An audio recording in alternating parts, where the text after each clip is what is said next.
Hello friends, I am doctor Bina Sethi और आपका स्वागत है मेरे चैनल प्रेगा हेल्थ टिप्स में। और आज के इस वीडियो में हम देखने वाले हैं पूरी इंफॉर्मेशन फोलिक एसिड या फोलेट्स के बारे में। बहुत सारे मेरे व्यूअर्स पूछते हैं कि मैडम फोलिक एसिड क्यों इम्पोर्टेंट है, फोलिक एसिड के लिए हम कौन सी डाइट लें या फोलिक एसिड का हम कौन सा सप्लीमेंट लें, और ये क्यों नहीं हमें रिजल्ट दे रहा अगर हम फोलिक एसिड को कंज्यूम कर रहे हैं, या इसकी डेफिशिएंसी को हम कैसे पहचानें। तो आज के इस वीडियो में मैंने कोशिश की है कि मैं आपको आपके बहुत सारे क्वेश्चंस के रिप्लाई इसके अंदर दे सकूं। तो सबसे पहले हम ये देखेंगे कि what is folic acid. Folic acid क्या है? फोलिक एसिड एक तरह से विटामिन है। विटामिन आप जानते हैं बहुत तरह के होते हैं, जिसमें ए बी सी डी, फिर आप देखते हैं ई के और बी। खासतौर से विटामिन बी में आप देखते हैं कि उसके B1, B2, B3 इस तरह से कई उसके टाइप्स होते हैं। तो जिसमें फोलिक एसिड जो है वो आपका जो विटामिन है वो कौन सी कैटेगरी का होता है? B9 होता है। तो आपकी बॉडी में अगर B9 विटामिन की कमी है, इट मीन्स फोलिक एसिड की कमी है। अब हम फोलिक एसिड को कैसे लें? तो सबसे पहले फोलिक एसिड का जो बेस्ट सोर्स होता है वो आपकी डाइट होती है, कि आप बैलेंस्ड डाइट लें। और जब आप डाइट के थ्रू आप फोलिक एसिड लेते हैं या फोलिक एसिड रिच डाइट लेते हैं तो उन्हें हम कहते हैं फोलेट्स। तो यानी कि जो फोलेट्स हैं वो आपको डाइट के थ्रू मिलते हैं, लेकिन जो सप्लीमेंट आप लेते हैं, मेडिसिन, कैप्सूल, जो भी आपको डॉक्टर्स लिखते हैं, उसको हम फोलिक एसिड की फॉर्म में लेते हैं। तो फोलिक एसिड जो है सप्लीमेंट्स की फॉर्म में मिलते हैं, और फोलेट्स क्या होते हैं जो आप डाइट के थ्रू लेते हैं। और ये वाला जो विटामिन है ये वाटर सोल्यूबल होता है। तो मीन्स कोई सी भी वेजिटेबल है जो कि फोलिक एसिड से रिच है, फोलेट से रिच है, आप अगर उसको वाटर में बॉईल करके लेते हैं तो आपको उसके बेटर रिजल्ट्स मिलते हैं। कौन कौन सी डाइट में या कौन कौन सी वेजिटेबल में होता है, तो इसमें आप ध्यान देंगे कि डार्क ग्रीन कलर की जो लीफी वेजिटेबल्स हैं उनमें सब में आपको मिलेगा फोलेट्स। तो जैसे आप पालक ले सकते हैं, स्पिनच, आप मेथी ले सकते हैं, आप धनिया ले सकते हैं। इसी तरीके से अगर आप चाहें तो ब्रोकली और कॉलीफ्लावर भी ले सकते हैं। साथ में नट्स में जैसे कि पीनट्स हैं और दूसरे नट्स हैं, उनमें भी फोलिक एसिड होता है। ब्रोकली में भी फोलिक एसिड यानी कि फोलेट्स होते हैं। और कुछ सीरियल्स भी होते हैं जो फोर्टिफाइड होते हैं, खासतौर से यूएस वगैरह में जो फोर्टिफाइड सीरियल्स होते हैं वो जनरली फोलिक एसिड से रिच करके दिए जाते हैं। तो ये फोर्टिफाइड सीरियल्स में भी मिलते हैं। और इसका एब्जॉर्प्शन कहाँ होता है आपकी बॉडी में? जैसे कि ये आप अगर देखें कि माउथ के थ्रू आपने क्या किया, इसको लिया, तो यहाँ सबसे पहले आपके स्टोमक आता है। स्टोमक के बाद जो छोटी सी पोर्शन होती है स्मॉल इंटेस्टाइन की, ये इसको हम बोलते हैं ड्यूोडेनम। तो ये ड्यूोडेनम में जनरली एब्जॉर्प्शन होता है किसका? फोलिक एसिड का। स्टोमक से आगे जहां इंटेस्टाइन शुरू होती है, जिसको आप छोटी आंत भी कहते हो, वो छोटी आंत जहां शुरू होती है उसके बिगिनिंग में ही फोलिक एसिड का कंज्यूमशन या एब्जॉर्प्शन, जिसको हम कहते हैं एसिमिलेशन, वो होता है। और यहाँ पे फोलिक एसिड के साथ साथ आयरन का भी, जो इतना भी आपकी डाइट में आयरन है वो भी यहीं पे एब्जॉर्ब होता है। और सी से कैल्शियम भी आपका इसी पोर्शन में एब्जॉर्ब होता है। इसके बाद इसकी जो एप्लीकेशंस हैं, क्यों जरूरी होता है फोलिक एसिड? एक तो आपकी बॉडी में प्यूरिन और पिरिमिडीन, जो साइंस के स्टूडेंट्स हैं वो जानते होंगे कि डीएनए आरएनए में जरूर प्यूरिन पिरिमिडीन बेसेस होते हैं, वो या जितने भी अमीनो एसिड्स हैं उनमें से कुछ खास अमीनो एसिड्स हैं जैसे मिथियोनिन और कैटेकोलामिन। इन सबके सिंथेसिस में आप क्या देखते हैं कि आपको इसकी फोलिक एसिड की बहुत ज्यादा जरूरत होती है। फोलिक एसिड जो है आगे टेट्राहाइड्रोफोलेट्स में कन्वर्ट हो जाता है। ये एक इंपॉर्टेंट कंपाउंड है टेट्राहाइड्रोफोलेट, जो आगे हेल्प करता है प्यूरिन पिरिमिडीन। ये जो प्यूरिन पिरिमिडीन आपको नाम देखने में मिल रहा है, ये एक तरह से न्यूक्लिक एसिड्स के लिए बहुत इंपॉर्टेंट है, डीएनए के सिंथेसिस में, आरएनए के सिंथेसिस में, और आपका जितना भी जेनेटिक मटेरियल है, क्रोमोसोम्स हैं, उनके ऊपर जितने भी जीन्स हैं, उन सब में क्या होता है, ये जेनेटिक मटेरियल्स काम में आते हैं। अगर आप फॉलिक एसिड को डाइट के थ्रू लेते हैं, यानी कि आप स्पिनेच ले रहे हैं या आप नट्स ले रहे हैं, तो उसमें जितना भी फॉलिक एसिड है उसमें केवल 50% को ही आप एसिमिलेट कर पाते हैं इस डिओडिनम में। Rest of the folic acid जो है वो यूरिन के थ्रू किडनी से होता हुआ एक्सट्रैक्ट बाहर आ जाता है। लेकिन अगर आप ऐसे सप्लीमेंट ले रहे हैं, फोलिक एसिड का सप्लीमेंट ले रहे हैं, तो आप देखेंगे कि 100% फॉलिक एसिड एब्जॉर्ब हो जाता है इस रीजन में, डिओडिनम के रीजन में। लेकिन आपको कई बार ऐसा लगता है कि हम फॉलिक एसिड कॉन्टिन्यूअसली 2-3 महीने से ले रहे हैं, लेकिन हमें रिजल्ट्स नहीं आ रहे हैं, ओवरी से एग का जो साइज है वो पूरा नहीं हो पा रहा है, एग का साइज नहीं बढ़ रहा है, या हम देखते हैं कि स्पर्म्स का काउंट इंक्रीज नहीं हो रहा है। तो आप ध्यान दें, आपको विटामिन सप्लीमेंट्स लेने हैं विटामिन B12 के साथ। अगर आप अकेला फोलिक एसिड लेंगे तो वो यहाँ पे एसिमिलेट नहीं होगा, लेकिन अगर आप इसको विटामिन B12 और साथ में जो जिंक के विटामिन वो सप्लीमेंट्स हैं उनके साथ अगर आप इसको लेते हैं तो ये बहुत जल्दी से मेल पार्टनर में, तो जिंक बहुत ही इंपॉर्टेंट है, तभी जिंक और फॉलिक एसिड मिलके ही स्पर्म काउंट और मोटिलिटी को इंक्रीज करते हैं।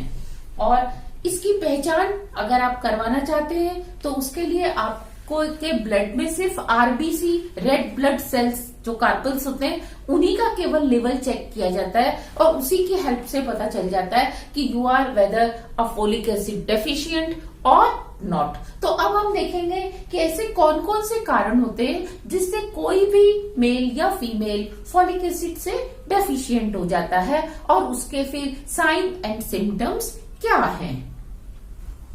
ये है कुछ causes of deficiency of folic acid, यानी कि कुछ ऐसे कारण जिनके कारण आपकी बॉडी में फॉलिक एसिड या फोलेट्स की कमी हो जाती है।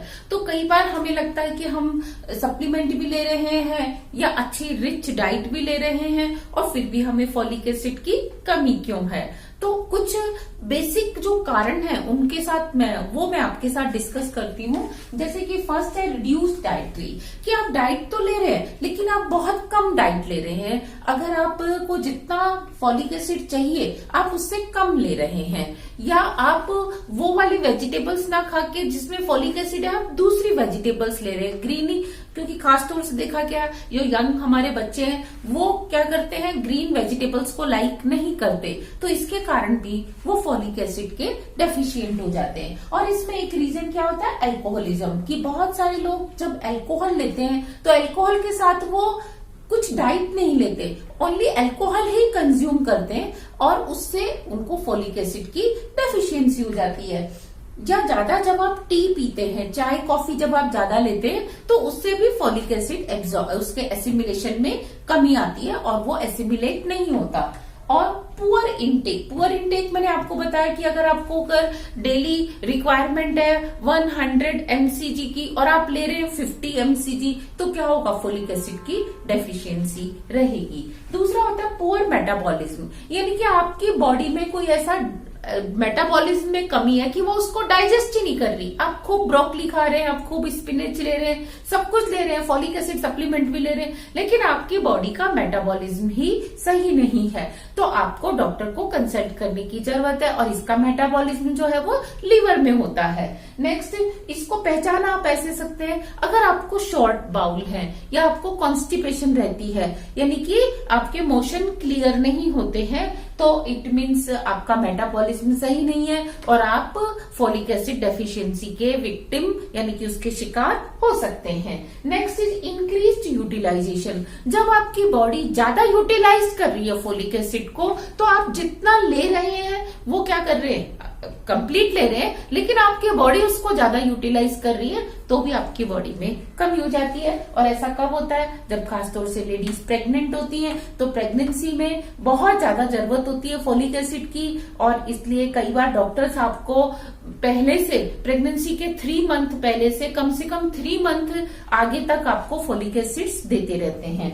और अगर आपको कोई स्किन डिसीज है या आपके सिर में डेंड्रफ है या बॉडी पे कोई स्किन डिसीज है तो भी आपको आपकी बॉडी में ज्यादा यूटिलाइज होता है फोलिक एसिड, और फिर आपकी डाइट उसको कंप्लीट नहीं कर पाती तो आपको क्या होता है? फोलिक एसिड की डेफिशिएंसी होती है। सिमिलरली अगर कोई डायबिटिक है और वो उसका हेमोडायलिसिस हो रहा है तो डायलिसिस में भी बहुत सारे फोलिक एसिड्स बाहर वेस्ट हो जाते हैं, फिल्टर हो जाते हैं और वो वापस ब्लड में नहीं आ पाते, जिससे फोलिक एसिड की कमी हो जाती है। इसके अलावा 2 और फैक्टर्स होते हैं, मेडिकेशन एंड जेनेटिक्स। मेडिकेशन, अगर आप साथ में किसी और मेडिसिन मतलब किसी और बीमारी का कोई ट्रीटमेंट कर रहे हैं, किसी और डिजीज का, तब भी हो सकता है उस मेडिसिन का साइड इफेक्ट हो कि वो फोलिक एसिड के एसिमिलेशन में दिक्कत करता हो, या आपके जेनेटिकली ही जीन्स इस तरह से हो जो आपको फोरफादर्स से मिले हो कि वो आपकी बॉडी में फोलिक एसिड को एसिमिलेट ना होने देते हो। तो ये थे कुछ 5 मेजर रीजन जिसकी वजह से हमारी बॉडी में फॉलिक एसिड की कमी हो जाती है। और अगर आपको लगता है कि इनमें से कोई एक रीजन आपके साथ भी है तो आप उसको इम्प्रूव करके क्या कर सकते हैं? फॉलिक एसिड को इम्प्रूव कर सकते हैं। अपनी उस हैबिट को सुधारिए और आप फॉलिक एसिड को के इनटेक को ज्यादा इम्प्रूव करिए। नाउ वी सी कि आपकी एज के साथ फॉलिक एसिड की रिक्वायरमेंट कितनी डोज की होती है। सपोज कि आपको लगता है कि एज 1 to 3 के बीच में है, 1 से 3 साल का बेबी है और उसको अगर फॉलिक एसिड की डेफिशिएंसी है तो ही और she needs 150 microgram folic acid per day. Similarly अगर आप 4 to 8 ईयर के बेबी में डेफिशिएंसी देखते हैं तो ही और she needs 200 microgram per day, और 8 से 3 ईयर का जो बेबी होगा या जो एडल्ट होगा उसमें आप देखेंगे 300 माइक्रोग्राम पर डे। लेकिन 13 अबव ऑल एडल्ट जितने भी हैं, चाहे वो 24 ईयर्स का है, चाहे वो 30 ईयर्स का है या 60 ईयर का है, तो उसको डेली डाइट में 400 microgram folic acid per day मिलना ही चाहिए। और अगर कमी है तो उसे सप्लीमेंट लेना चाहिए। लेकिन जहां तक बात है प्रेग्नेंट लेडी की, क्योंकि प्रेग्नेंट लेडी में एक बेबी का पूरा डेवलपमेंट हो रहा होता है, she needs more folic acid to produce more nucleic acid, more genetic material, more amino acids, more RBCs. तो इसीलिए प्रेग्नेंट लेडी को डेली जरूरत होती है 600 माइक्रोग्राम पर डे। इसको फॉलिक एसिड ज्यादा चाहिए होता है और इसीलिए कहा जाता है कि प्रेगनेंसी से पहले भी और प्रेगनेंसी के बाद भी आपको न्यूट्रिटिव डाइट लेनी है, ग्रीन वेजिटेबल्स लेने हैं, कॉलीफ्लावर, ब्रोकली, पपाया, ये सब पहले लेना है। लेकिन पपाया को आप क्या कर सकते हो, आफ्टर इम्प्लांटेशन या आफ्टर प्रेगनेंसी, जैसे ही आपका जेस्टेशन हो गया, आपने कंसीव कर लिया, आप उसके बाद उसको रोक सकते हैं। लेकिन रेस्ट ऑफ द थिंग्स जितनी भी हैं, आप नट्स ले सकते हैं और आप चाहें तो फॉलिक एसिड के सप्लीमेंट्स ले सकते हैं। तो प्रेग्नेंट लेडी को 600 माइक्रोग्राम पर डे चाहिए। लेकिन जो हाई रिस्क प्रेगनेंसी होती है, जैसे कि आप जानते हैं कि कुछ केसेस में जहां ब्लड ग्रुप का कोई चक्कर होता है, या जैसे मैंने आपको एक वीडियो स्पेशली डेडिकेट करके बनाया कि अगर ओ नेगेटिव है तो उस केस में क्या होगा, फर्स्ट बेबी तो आसानी से हो जाता है, लेकिन सेकेंड और थर्ड बेबी के केस में रिस्क फैक्टर बढ़ जाता है। और अगर उस केस में आपका सेकंड और थर्ड अबॉर्शन हो गया तो फोर्थ के केस में तो और भी ज्यादा इंक्रीज हो जाता है। तो जो हाई रिस्क प्रेगनेंसीज होती हैं, उन हाई रिस्क प्रेगनेंसीज के केस में 3 मंथ पहले से, यानी कि जब आप प्लान कर रहे हैं प्रेगनेंसी, उसके 3 मंथ पहले से 3 मंथ बाद तक, जेस्टेशन के 3 मंथ बाद तक उनको 4000 माइक्रोग्राम पर डे यानी कि 4 milligram per day folic acid दिया जाता है, ताकि उनकी प्रेगनेंसी में कोई प्रॉब्लम ना हो। और जो ब्लड ग्रुप के कारण प्रेगनेंसी में प्रॉब्लम्स आती हैं, उनमें जनरली एनीमिया या ब्लड की कमी हो जाती है, और जब फॉलिक एसिड कंप्लीट होता है तो ब्लड की डेफिशिएंसी नहीं होती, आरबीसी की डेफिशिएंसी नहीं होती और प्रेगनेंसी कंटिन्यू होती है। इसके अलावा अगर लैक्टेटिंग मदर है, ऐसी मदर जो बच्चे को फीड करा रही है, बच्चे को दूध पिला रही है, तो उसको भी थोड़ा सा ज्यादा फॉलिक एसिड की जरूरत होती है और उसे 500 microgram per day folic acid चाहिए। लेकिन इसमें आपको एक खास बात देखना है कि अगर आपकी रिप्रोडक्टिव एज है, अब रिप्रोडक्टिव एज है तो पहले के जमाने में तो कुछ और होती थी, लेकिन आज के लाइफ स्टाइल के हिसाब से सब लेट मैरिज करते हैं, लेट ही प्रेगनेंसी के लिए सोचते हैं। तो जब आप प्लान कर रहे हैं बेबी के लिए, तो उस टाइम पे आपने प्लान करने से पहले ही क्या करना है, more than 500 microgram per day आपने फॉलिक एसिड लेना है। आप 2 या 3 मंथ पहले से इसको स्टार्ट कर सकते हैं, क्योंकि आपकी बॉडी में 3 वीक से लेके 3 मंथ तक क्या होता है, फॉलिक एसिड स्टोर रहता है। जरूरी नहीं कि आपने आज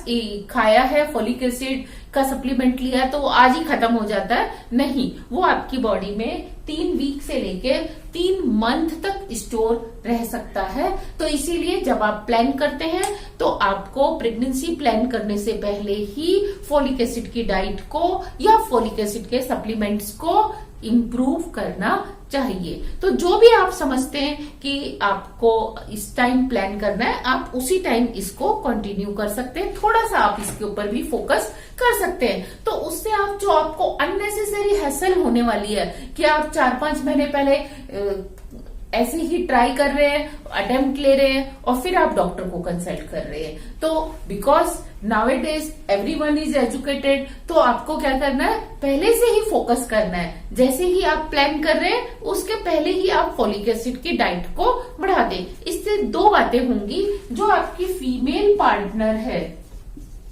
फीमेल में ओवुलेशन प्रॉपर होगा, एग साइज प्रॉपर बनेगा और उसको एग साइज के कारण या हार्मोन्स की कमी के कारण कंसीव करने में कोई दिक्कत नहीं आएगी। और जो मेल पार्टनर है, मेल पार्टनर में क्या होता है, स्पर्म काउंट और मोटिलिटी ये इंक्रीज होती है। अगर आप फॉलिक एसिड को जिंक के साथ, जिंक के सप्लीमेंट के साथ मिलाकर लेते हैं तो काउंट और मोटिलिटी बहुत जल्दी इंक्रीज होती है। और फीमेल में अगर आप B12 के साथ, विटामिन B12 के साथ इसको ऐड करके लेते हैं, खाली अकेला फॉलिक एसिड ना लें, यहां पे भी आप विटामिन B12 को ऐड कर सकते हैं। तो इस तरह से अकेला फॉलिक एसिड ना लेकर आप विटामिन B12 और जिंक को साथ लेते हैं तो आप देखेंगे कि बहुत जल्दी काउंट और मोटिलिटी और फीमेल के केस में ओवुलेशन का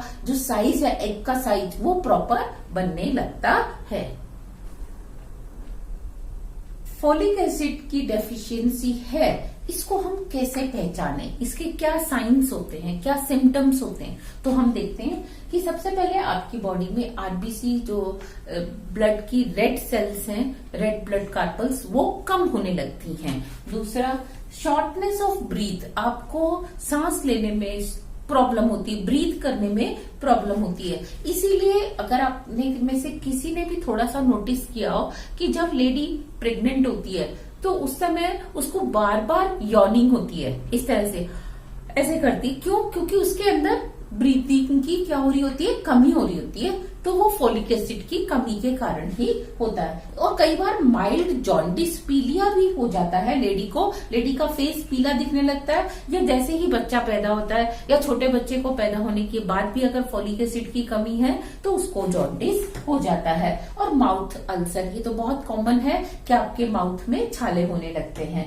और न्यूट्रल टाइप डिफेक्ट्स क्या होते हैं, एनटीडी जो प्रेगनेंसी है उसमें जो बेबी है, मदर के वॉम में जो प्लेसेंटा से जुड़ा हुआ होता है, उसमें प्लेसेंटा में कमी आ जाती है, प्लेसेंटा में डिफेक्ट्स आ जाते हैं। तो वो भी किसके कारण होते हैं, फॉलिक एसिड की कमी के कारण होते हैं। तो इसको जब आप डॉक्टर के पास जाते हैं तो डॉक्टर कौन सा टेस्ट करते हैं, वो केवल आरबीसी को देखते हैं कि अगर आपकी बॉडी में आरबीसी कम है इट मीन्स आपकी बॉडी में फॉलिक एसिड की कमी है। तो इसके लिए आपने क्या करना है, यही ध्यान रखना है कि जितना भी हो सके जो आपकी न्यूट्रल डाइट्स हैं, नेचुरल डाइट्स हैं, आप उनको लीजिए। और डाइट के साथ आपने अगर आपको कमी है तो सप्लीमेंट्स जरूर लीजिए।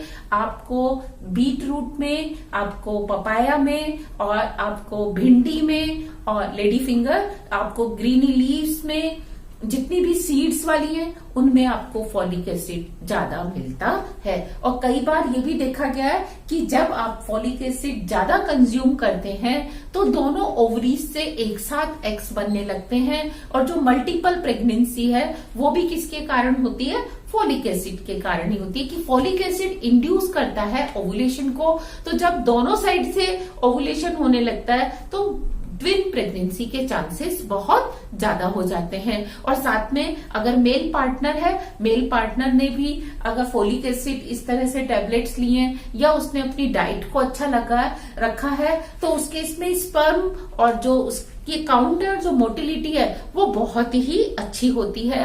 और ज्यादातर चांसेस क्या होते हैं, क्योंकि जब काउंट बढ़ता है तो काउंट बढ़ने से ये नहीं कि खाली एक्स स्पर्म्स बढ़ते हैं या खाली वाई स्पर्म्स बढ़ते हैं, एक्स और वाई दोनों स्पर्म्स बढ़ते हैं। और जब वाई भी ज्यादा हो गए तो वाई ज्यादा होके बेबी बॉय होने के चांसेस को भी बढ़ा देते हैं। तो इस तरीके से ये आपको बेबी के डिसाइड करने में भी थोड़ी सी हेल्प कर सकता है फॉलिक एसिड। लेकिन ऐसा नहीं है कि केवल आपने फॉलिक एसिड ले लिया तो 100% श्योरिटी हो गई कि आपको बेबी बॉय होगा, ऐसा नहीं है। सिर्फ एक फैक्टर है जो मैंने आपके साथ डिस्कस किया है। और किसी भी तरीके से मैं आपको बता दूं, I never discriminate between baby girls and baby boys. For me both are necessary for completion of family. तो आई होप आपको ये इन्फॉर्मेशन बहुत अच्छी लगी होगी। और अगर आपको ये अच्छी लगी और इससे आपको कोई बेनिफिट हुआ तो प्लीज अपने सारे फ्रेंड्स के साथ इसको शेयर करिए। Thank you very much. Happy pregnancy.